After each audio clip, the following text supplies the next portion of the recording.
So I've had one of the worst gigs in my life ever the other day, and I thought I want to share the train wreck with you. Now, it all started actually fairly great. It was a great day, sunny. My voice was pretty healthy, perfectly healthy, and I was sick a bit before that, but I would say I was at a solid 93% of, vocal health, which is great. I'm very aware of my voice because I'm teaching every time, and I know exactly when something is bothering it, and I know exactly how much I can, sing, how long, how much I can push or not push, how healthy I can actually sing. And this was a fairly good day. So I was pretty excited. I also prepared pretty solidly for this gig. It's a new pub in town, and I go to it fairly oftenly. Maybe once a week, maybe once every other week, because they host some cool pub quizzes and stuff like that. But all in all, it's a pretty cool place, and I wanted to do a fairly good job. I wanted to be prepared, and I like when a gig goes well. I don't like to be sloppy. I like to be professional as much as I can, and I really try to do that. And this time particularly, I was really focused on preparing a very nice set list and doing things with a loop pedal and just everything. And I was pretty satisfied with how everything was going to go if everything went well. But foreshadowing, everything did not went well. Anyway, I did come to the gig beforehand. I've set up all of my equipment, and I've even done that fairly like in time. I didn't sweat up too much, which is also a nice thing. I came and I had time to relax before the gig. I had a cup of tea. Everything was going very well.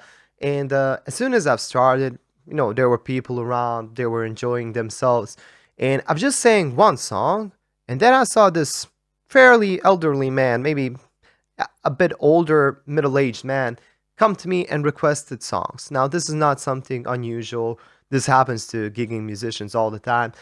I'm not the one that really likes requests. I do fulfill them most of the time. If I know the songs, I try to put them somewhere in the set list where they belong, where they can work. I can't just, this guy came to me and asked for two bands. And they were not the bands that you would actually play at the beginning of the set. They were a bit more on the heavier side, let's say, and I was only a guy with a piano, loop pedal, and my voice, so not much that I can do with some of these songs, but I would still try. And I said, yeah, sure, I will see what I can do. And I've continued playing my set list as I prepared it, in the hope that I'm going to put some of those songs a bit later.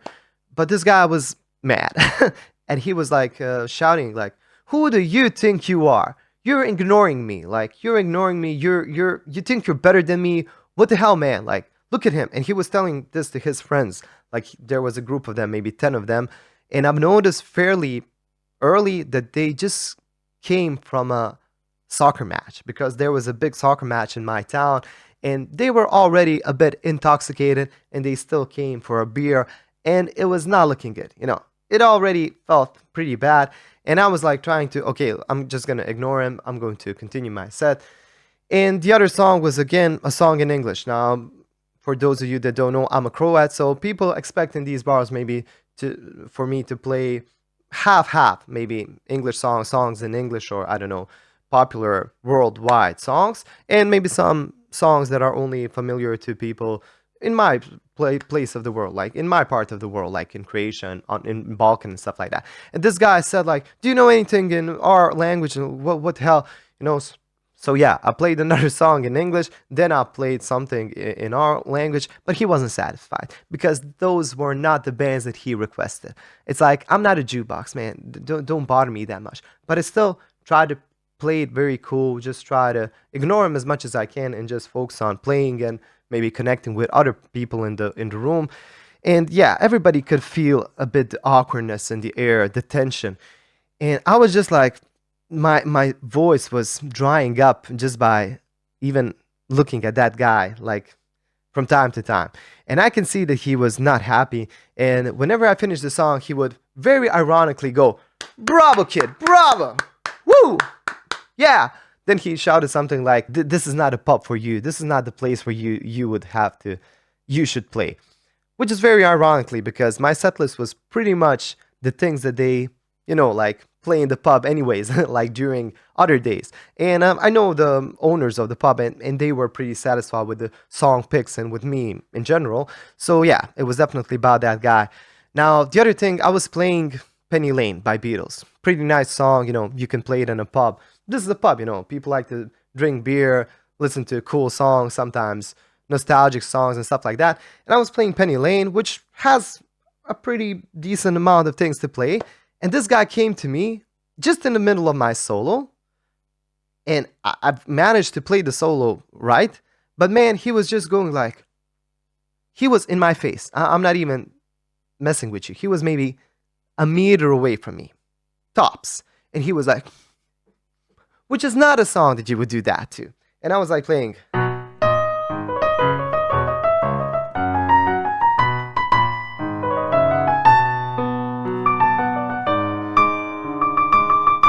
All the time thinking he was gonna punch me.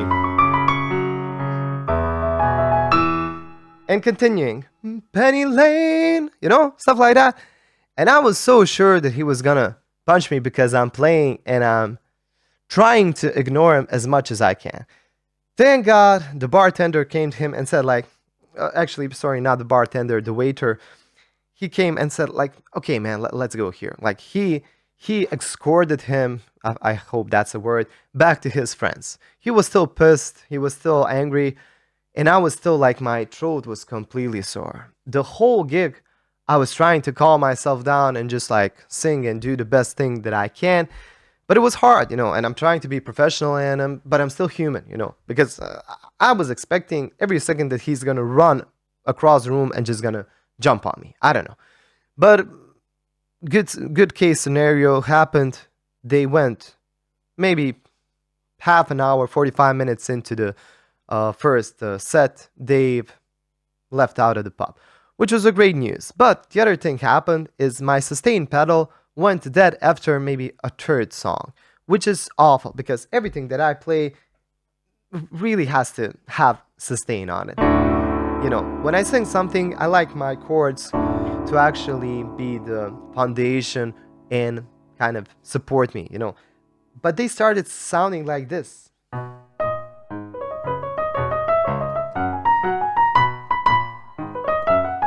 Very short, very squeaky, very annoying. And, some songs might work like that. Some that are maybe more like staccato and stuff like that. But most of the songs, even when I'm playing staccato, I like when they can, like last a bit longer. So sustain is a very important part of my set, of my playing, and the pedal just stopped working. I've tried to press it like this. I've tried to press it like that. I've tried to like blow into it and try to maybe clean out some dust that could maybe, I've tried to plug it in, plug it out, do that thing a couple times. It just went dead. And I didn't have a spare. And the one that I have spare at home was not really working that well either. So yeah, I couldn't call anybody. It was too late to maybe tell somebody to buy me quickly a new one because this was already maybe 9 p.m. Very late. Nothing really works. So yeah, that was already bad enough. But I still tried to be as professional as I could. I was playing on a synth, so I've pressed some sort of a like pad, like a dark pad that would kind of make the sound a bit longer, but not really. You would have a pad below, but the piano would still sound very clunky, very short. And even this has a reverb on it. Let me turn it off. So it sounded like, yeah, exactly like this, very short. So this is okay, but when I sing, as soon as I stop playing, it just sounds dry and my voice is left in the air. It's basically like a cappella, which would be okay, but for most of the songs, it just doesn't work. I remember like I was playing What I've Done by Linkin Park. Crazy song to play on your own on a piano, but people liked it. Even like that, which was awful, but still people enjoyed it. They sang along. But I have this part at the beginning.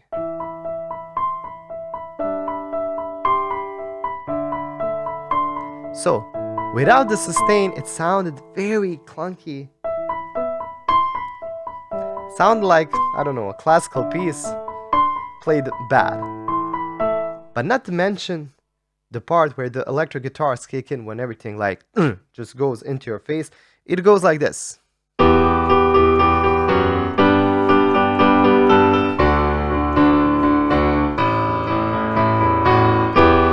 You know, it should last, but it sounds like this.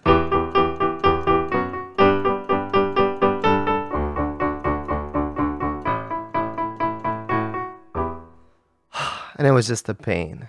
But as I said, I've tried to be professional. I've tried to do the whole gig and just like push through it. But then another thing happened. My loop pedal started acting up.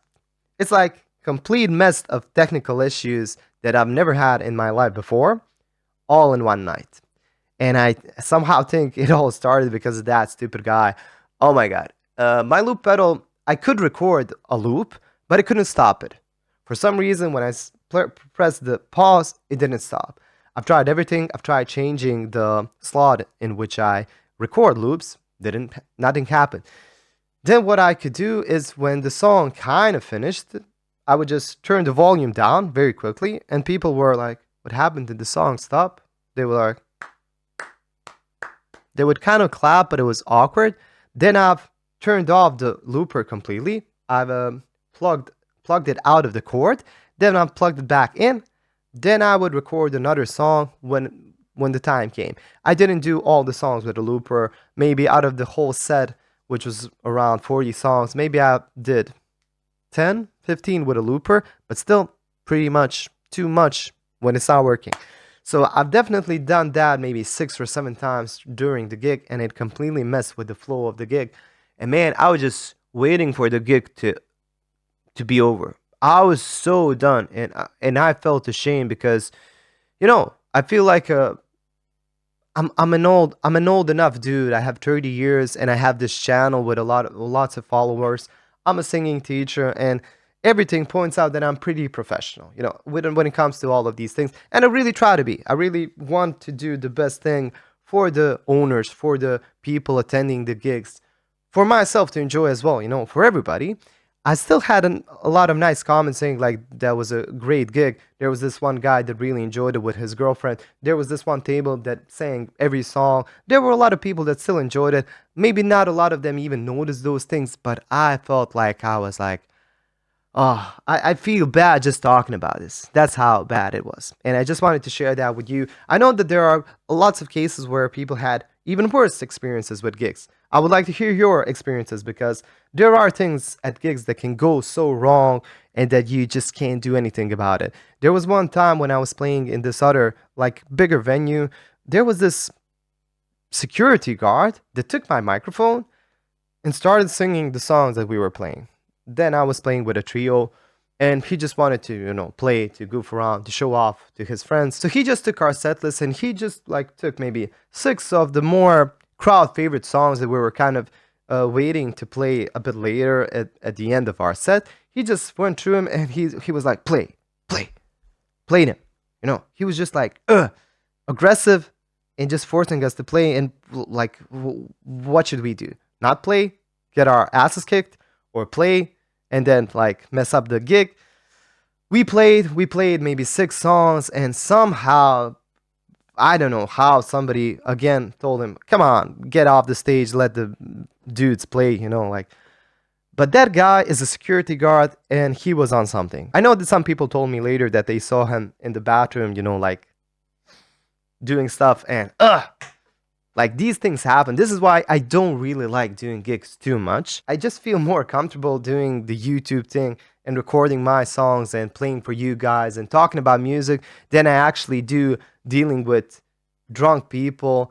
And there are always people that are not going to be satisfied. Like, you can have 300, 400 songs in your set list and play them all very well, very well. They will still find a song that they enjoy. Like, they will pick something that I don't even know, weird name of the song, something like traditional or something that was played on the meadows before 300 years, and because that song means something to them and to their friends. Like, who the hell cares? Like, I'm not a jukebox. This not that sort of a thing. Maybe if I was a DJ, maybe that would be easier. I don't know. I don't know. But all in all, it's like you can't please everybody. So I prefer concerts actually more because they're kind of a more controlled environment. There's always a bigger stage. You're kind of always apart from the crowd, but you can still have a very good connection with them. And they feel more intimate to me. That's sort of the thing that maybe suits me and my style more, especially as a piano player, especially when I'm doing things alone. Because, when I'm doing things alone, even with a looper, even when I, record some beats and stuff like that, it's still not as punchy as maybe just a dude on a guitar, or somebody with another musician with a cajon and stuff like that. Cajon, what's the word, like that box that you play. So yeah, all in all, some of my thoughts. Not the worst thing that ever happened to me, but there were countless examples of stuff like that, and it just makes you feel, ugh, you can't really do anything. It messes up your throat, it messes up the dynamic, it messes up the whole vibe. I've still done the whole gig. I was still professional. I did it from start to finish. I still got paid. Everything was still okay, but I'm not satisfied. Hopefully, the next gig that I have in that pub, which is actually in November, I'm going to do way better how I plan to do it. I'm going to triple check my sustain pedals and any other equipment. I'm going to have doubles. And yeah, I don't know. I would like to hear your train wrecks of gigs or any kind of awkward situation that you were in that you didn't really know how to respond, or did you just think shouldn't happen? Because I really think this world can do without those situations. But yeah, this is not an ideal world, and I'm kind of a emotional dude. I don't know. It's kind of easy to get to me sometimes. Although I have a thicker skin ever since I've started doing these YouTube things and reading a bunch of comments that you don't agree with, and what can you do? You can't please everybody, and I know that, but it's still. I'm starting to understand why very famous musicians have security guards. you know, I'm not that famous or anything. I do have a kind of big following, but at the same time, I don't think many people, even in my town, know about that. So this is not, it's not about that, but it's still about people that just don't know what to do with themselves and like making other people miserable, and they think that they're in control. They think that they are more important maybe than they are. I don't know. I would like to hear your thoughts, and thank you for listening to my story. See you next time.